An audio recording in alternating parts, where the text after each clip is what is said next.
Hello বন্ধুরা, ঘরে বসে বসে যদি কেউ বোর হয়ে যায় তাহলে সে কি চিন্তা করে? উল্টোপাল্টা কিছুই ভাবে। কিন্তু আমি ভালো কিছুই ভেবেছি।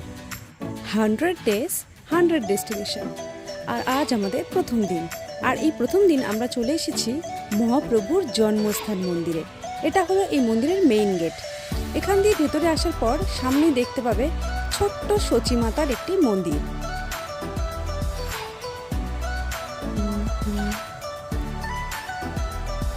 আর এর ঠিক পাশেই আছে সেই নিম গাছ, যার নিচে জন্ম হয়েছিল নিমাই অর্থাৎ মহাপ্রভুর। এটা হলো এখানকার মেইন মন্দির। এখানে পূজা, ভোগ নিবেদন, কীর্তন এইসব হয়। এখানে একটা মহাদেবের মন্দিরও আছে। আর এটা হলো এই মন্দিরের পুরো 360 ডিগ্রি ভিউ। টাটা বন্ধুরা, তোমাদের সাথে দেখা হচ্ছে আমার সেকেন্ড ডেস্টিনেশনে।